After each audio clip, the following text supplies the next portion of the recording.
बाहुबली सेवा मंडल के सदस्यों ने आपके प्रयास को साधुवाद। आप चाहते तो और भी दूसरा कोई कार्यक्रम कर सकते थे, लेकिन दूसरे कार्यक्रम में पैसा ज़्यादा लगता।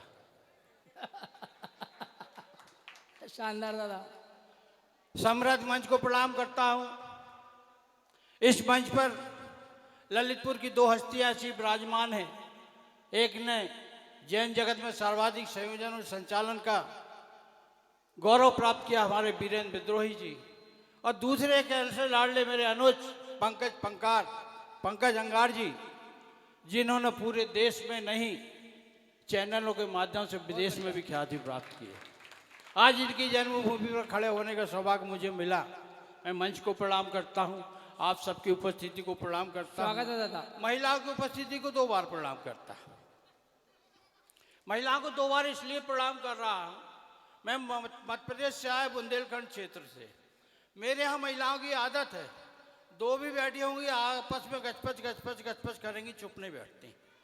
मैं आपको देख रहा हूँ, आप लोग बड़ी देर से चुप बैठी, इसलिए मन हुआ कि आपको 2 बार प्रणाम। बहुत बढ़िया दादा। अच्छा होता क्या भैया, इसमें महिलाओं की गलती नहीं। भगवान ये गुण महिलाओं को अलग से दिया। हम पुरुष एक कान से सुनेंगे, दूसरे से निकाल के बाहर करेंगे। ये महिलाएं दोनों कान से सुनेंगी, मुंह से निकाल के बाहर करेंगी। क्या कहने, शानदार दादा, जिंदाबाद। आनंद और मस्ती का कवि हूँ। भाई ने बताया 19 सितंबर से कंटिन्यू घर से निकला हूँ, प्रतिदिन मंच कर रहा हूँ।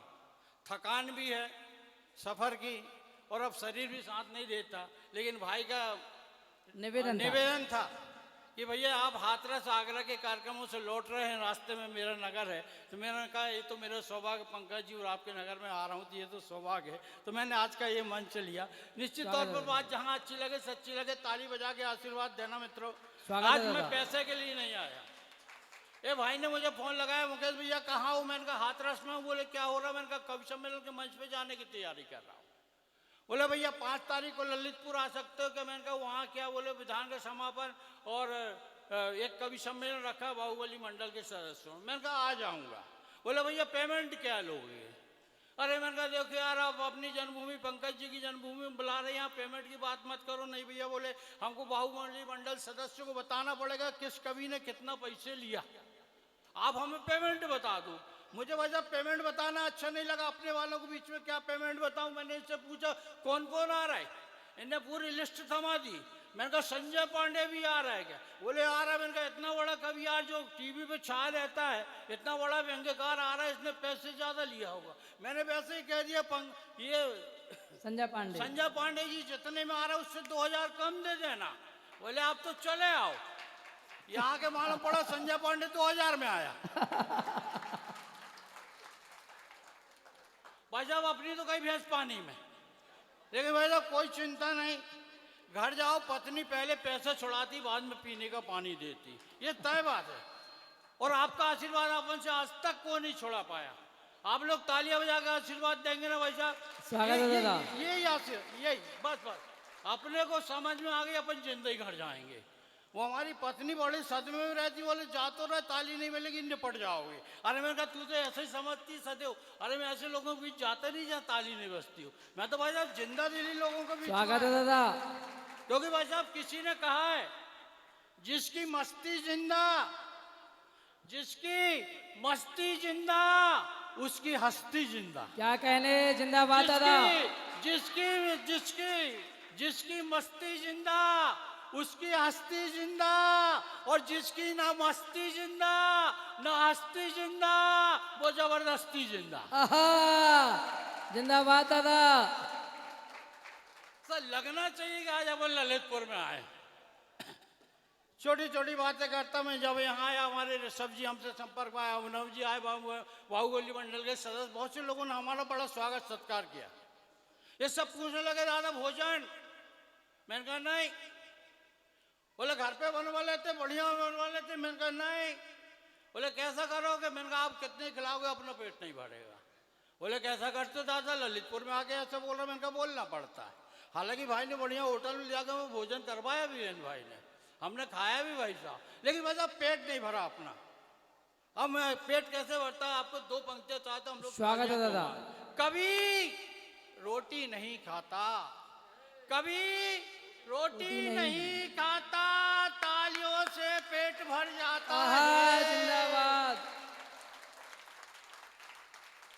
जब कभी को ताली न मिले, बेचारा भूख से मर जाता है। क्या कहने, वाह। ये इतनी तालियां काफी, अपन जिंदगी घर जाएंगे। हास्य कवि हूँ भाई साहब, छोटी छोटी बातों से हास्य निकालता हूँ। हास्य कैसे निकलता भाई साहब, हम लोग ट्रेन में सफर करते, कुछ लोग मिल जाते, परिचय होता, बोले दादा हास्य लिखते कैसे। मैंने कहा हास्य लिखने के लिए दिमाग लगता ही नहीं। सीधी बात, यदि किसी को हास्य कवि बनना हो, अनपढ़ पत्नी ले आओ, कम पढ़ी लिखी पत्नी ले आओ। इतने मैटर घर से निकलते भाई साहब, बाहर जाने का काम ही नहीं। स्वागत है दादा। अपन ने वही किया भाई साहब, अपन ने वही किया। अच्छा, हमारा छपारा बहुत छोटा सा कस्बा, 50 घर की समाज है। अब हम लोग भाई साहब पिछड़े स्तर के कहलाते, तो हमारी ज्यादा इज्जत भी नहीं होती भाई साहब। और हमने अनपढ़ पत्नी लिया भाई साहब, और इज्जत में पट्टा लग गया। अच्छा भाई साहब, अपन घर से उठा के लाते, छोटी छोटी बातें। एक दिन की बात, सुबह सुबह घर आया, दरवाजे पर देखा मेरी पत्नी। अरे मुकेश, मैंने कहा भाग्य खुल गए, 25 साल में पहली बार पत्नी और अपना इंतजार। मैं जाकर के सोफे पर बैठा, उसने एक गिलास पानी ला के दिया, मैंने पानी पिया। वो फौरन बोली डिनर करोगे। अरे मैंने कहा भगवान, अंग्रेजी नहीं आती तो मत बोला कर। सुबह के खाने को लंच बोलते, रात के खाने को डिनर। बोले खाना तो रात का है। क्या कहने दादा, जिंदाबाद। अरे मैंने कहा खाना रात का बच गया था, बेकार में वासा क्यों किया, किसी कुत्ते को डाल देती। बोले बाहर खड़े होकर कुत्ते का तो इंतजार कर रही थी। शानदार दादा। नहीं, शानदार के लिए अपन आयशे भैया। मैं 18 तारीख की सुबह घर से निकल रहा था, लगभग 4 बजे सुबह निकला मैं, 6 बजे की मेरी ट्रेन थी। वो पत्नी आ गई, बोले 10-15 दिन के लिए जा रहे हैं, मेरे लिए कोई सेवा बता जाओ। मैं कहा एक काम कर, जाते जाते कप चाय पिला दे। वो जब चाय बनाने जाने लगी, मैंने उसको रोका। बोले क्या हुआ। मैंने कहा चाय में अदरक डाल देना, थोड़ा स्वाद बन जाएगा। वो भाई साहब गई, चाय बना के लाई, मेरे को चाय दी। मैंने पहली चुस्की मारी, मेरे को लगा इसने अदरक नहीं डाला। मैंने उसको बुलाया, क्यों रे अदरक नहीं डाला क्या। बोला डाला ना। मैंने कहा मेरे को स्वाद नहीं आ रहा। बोले फिर से पी के देखो। मैंने दूसरी चुस्की मारी, मैंने कहा तूने अदरक नहीं डाला। वो अंदर गई किचन में, वो चाय का बर्तन उठा के ले आई। बोले देखो चाय की पत्ती दिख रही। मैंने कहा दिख रही। बोले कुटा हुआ अदरक पड़ा, वो भी दिख रहा। मैंने कहा वो भी दिख रहा, लेकिन स्वाद क्यों नहीं आ रहा। वो बोली बंदर क्या जाने। अदरक का स्वाद, जिंदाबाद दादा। बहुत बढ़िया दादा। नहीं, अपन बढ़िया के लिए आए, ऐसे ठोका ठाकी करते रहना। जहां आप ठोकोगे ना, आपका कुछ नहीं जाएगा, नहीं ठोकोगे अपना सब कुछ चला जाएगा। अच्छा, मैंने कहा भाई जब अनपढ़ है, थोड़ी सी कम पढ़ी लिखी है, हम भी ज़्यादा पढ़े लिखे नहीं, हम मैट्रिक फेल थे, तो हमको अनपढ़ तो मिली। भाई जब कम पढ़ी लिखी लेकिन उसकी एक आदत, हिंदी बोलेगी उसमें अंग्रेजी घुसेड़ेगी। कोई ना कोई एक दो शब्द अंग्रेजी, मैंने कई बार समझाया, तेरे को अंग्रेजी का अर्थ नहीं मालूम, अनर्थ हो जाएगा, तू अंग्रेजी मत बोला कर। आइए आदरणीय, आ जाए। अच्छा, दादाजी को देखो, ऐसा लगता है जैसे कड़ी और भात।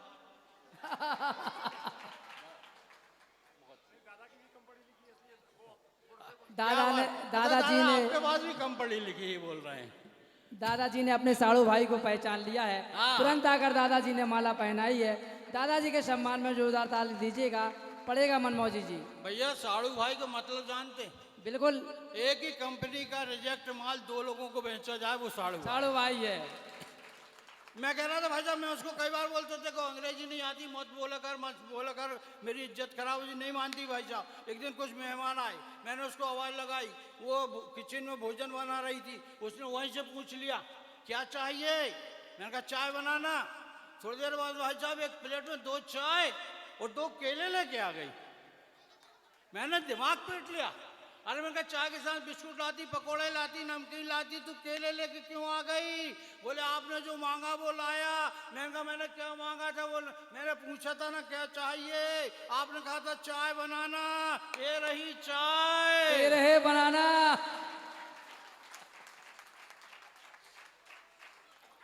समय बहुत कम है निश्चित तौर पर। अच्छा भाई साहब, जैसा कि मैंने कहा ना, मैं मैट्रिक फेल हूँ, नहीं पढ़ पाया, गांव था, कस्बा था, पिताजी की क्षमता नहीं थी पढ़ाने की। मैट्रिक भाई साहब बहुत कोशिश किया, नहीं पास हो पाया। अब भाई साहब ये कवि लोग जो हैं, जब योग्यता को आंकते तो मेरे को भाई साहब थोड़ा सा नीचे देखना पड़ता है। एक दिन ये बात, हम 2-4 कवि बैठे थे, एक कवि बड़ा होशियार बनने लगा, बोले मुकेश भैया आप कहाँ तक पढ़े?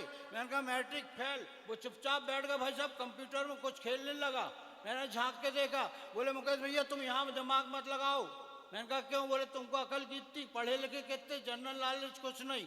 मैंने कहा भाई साहब आप पढ़े लिखे क्या? हाँ बोले हम पीएचडी हैं, डॉक्टरेट की डिग्री है। मैं चुपचाप बैठ गया साहब, बेइज्जती बर्दाश्त नहीं हुई। थोड़ी देर बाद वो भाई साहब थोड़ी देर फिर कोई गेम खेलने लगा। मैंने फिर झांक के देखा, उनने फिर बोल दिया आपको बताए ना आप अनपढ़ गवार, बोले गांव के तुमको अकल नहीं, जनरल नॉलेज नहीं, यहाँ मत दिमाग लगाओ। अब मेरा दिमाग खराब हो गया भाई साहब, अपन बनी आदमी साहब निपटाना जानते, अब अपना दिमाग खराब हो गया। मैंने कहा आपको ज्यादा ज्ञान क्या? बोले हाँ हमको बहुत ज्ञान। मैंने कहा चलो इसकी परीक्षा करते क्या? बोले कैसी परीक्षा? मैंने कहा मैं एक सवाल पूछता, मेरे सवाल का जवाब तुमने दे दिया तो समझ लेंगे तुम पढ़े लिखे बहुत ज्ञानवान, और नहीं दिया तो मैं अपने आप को समझ लूंगा। वो चतरा था साहब, पढ़ा लिखा, बोले सवाल पूछ। मैंने कहा एक शर्त। बोले क्या? मैंने कहा मेरे सवाल का जवाब नहीं दिया तो 500 रुपये लूंगा। उसको भ्रम था, बोले दूंगा। सवाल पूछ। मैं सवाल पूछने लगा, उसका भी भेजा चल गया। बोले उसी सवाल का जवाब तुमने नहीं दे पाए तो? मैंने कहा अपन अनपढ़ गवार गांव के, अपन 100 रुपए देंगे। बोले मंजूर, सवाल पूछ। स्वागत है दादा। मैंने भाई साहब सवाल पूछा, वो कौन सा जानवर जिसके दिन में 4 पैर होते, रात होती ही 2 पैर हो जाते? वो कौन सा जानवर जिसके दिन में 4 पैर होते, रात को 2 पैर हो जाते? अगले ने माथा पीट लिया, गूगल पे सर्च कर लिया। बोले मेरे को नहीं मालूम। मैंने कहा निकाल 500 का। भाई साहब ने 500 दिया, मैंने जेब में रखा। अब बोले तुम बताओ। मैंने कहा नहीं मालूम, पकड़ 100 का। क्या कहने, जिंदाबाद। बहुत बढ़िया दादा। हाँ नहीं, अब बढ़िया, अपन बढ़िया आदमी बढ़िया दिमाग लगाते ना भाई। अच्छा भाई साहब एक बात और बताऊं, हमने कोरोना जैसी महामारी को जीत लिया। आज यदि हम यहाँ उपस्थित हैं ना, भगवान पार्श्वनाथ की कृपा और हमारे संतों की कृपा, आज हम भाई साहब ये दिन देख रहे हैं। वरना भाई साहब अच्छे निपट गए। हम भी डर रहे थे भाई साहब। वो यमदूत ऐसे घूम रहे थे कोरोना काल में जैसे रात में चौकीदार घूमता। सुबह सो के उठ के मालूम पड़ा इस मोहल्ले में 3 चलेगा, उस मोहल्ले में 2 चलेगा, गांव भर में 8 चले गए। भाई साहब एक दिन तो मैं आधा घंटे नहीं सो के उठा, वो मेरी पत्नी आके रोने लगी। बोले गया जे तू? मैंने भाई साहब जैसे उसका रोना सीखा, मैं उठ के खड़ा हो गया। मैं कहा मतरो मैं हूँ। इतना भ्रम था भाई साहब वो कोरोना में। रात के 2 बजे मेरा दरवाजा खटखटाया। मैंने दरवाजा खोला, देखा यमदूत खड़ा। मैंने कहा कौन चाहिए? बोले मुकेश मनमोहन जी। मैंने कहा बाजू में रहता। वो बाजू वालों को लेके निकल लिया। क्या कहने बा। अगले दिन फिर आ गया, बोले मुकेश मनमोहन जी। मैंने कहा इस तरफ रहता। भाई साहब हफ्ते भर में 7-8 को भेज दिया। उधर यमराज टेंशन में, बोले जिसकी फोटो डाउनलोड करके बैठा वो आ ही नहीं रहा, आओ कोई और रहा है। रात के 2 बज रहे थे, फिर दरवाजा खटखटा। मैंने कहा यमदूत फिर आ गया परेशान करने। दरवाजा खोला, साक्षात यमराज खड़े। अरे बाबा, मैंने कहा आप? बोले बहुत बेवकूफ़ बना लिया तूने, चल तेरे को लेने में आया। बाबा मैंने कहा रात के 2 बजे ले जाओगे क्या? इकलौती पत्नी सो गई, बच्चे सो गए, सुबह होने तो उनसे मिल लूंगा फिर चलूंगा। बाबा मान गए, बोले ठीक। सुबह हुई भाई साहब, बोले चल। मैंने कहा बाबा स्नान ध्यान पूजन अब से कर लेने दो। बोले मंजूर कर ले, बोले वो भी कर लिया, अब चले। मैंने कहा बाबा खाली पेट नहीं जाती है, भोजन करके जाएंगे। बोले ये भी मान गया। भाई साहब भोजन बनवाया, डट के मैंने भी खाया, डट के यमराज ने भी खाया, लंबी डकार ली। मैंने कहा बाबा अब चलो। बोले मुकेश मेरे को नींद आ रही, 2 घंटे सोऊंगा। मैंने बढ़िया बिस्तर लगाया, मैं यही चाह रहा था। बिस्तर लगाए, यमराज खर्राटे भरने लगे। मैंने दिमाग लगाया, जेब में हाथ डाला, लिस्ट निकाला, सबसे ऊपर मेरा नाम। मैं समझ गया इसलिए सबसे पहले मेरे पास था। मैंने दिमाग लगाया, पेन उठाया, ऊपर नाम काटा और नीचे लिख दिया पर्ची यमराज की जेब में। 2 घंटे बाद यमराज सो के उठे। मैंने कहा बाबा आप चले क्या? बोले नहीं मुकेश, तेरी सेवा से बहुत खुश हुआ, अब तेरे को वरदान देता। मैंने कहा वरदान कैसे दोगे बाबा? बोले अब लिस्ट ऊपर से चालू नहीं करता। शानदार मनमोजी जी, बहुत बढ़िया। नहीं बढ़िया के लिए तो अपन आज, और भाई साहब लिस्ट नीचे से चालू करूं। मैंने बहुत मनाया भाई साहब, खूब मनाया। तब कहीं जाकर के मुझे छोड़ा। मैंने कहा भाई साहब मुझे भी कुछ करना है जाके। भाई छोटी छोटी 2-3 रचनाओं से आपको जोड़ता स्वागत है हूं दादा। कि पत्नी हमारी कहती क्या करती क्या। पत्नी हमारी कहती क्या करती क्या, समझना मुश्किल उसके हर एक काम को। मैं बाजार जा रहा था, बोले अदरक धनिया मिर्च ले आना, चटनी बांट दूंगी आपकी शाम को।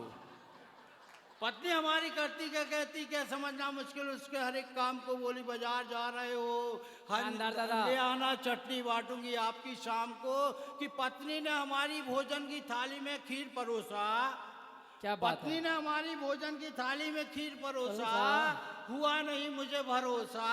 मैंने कहा तीज ना त्योहार, क्यों दिखला रही इतना प्यार। पूछ लिया मैंने, शायद खीर बनाने का कारण होगा कोई अच्छा।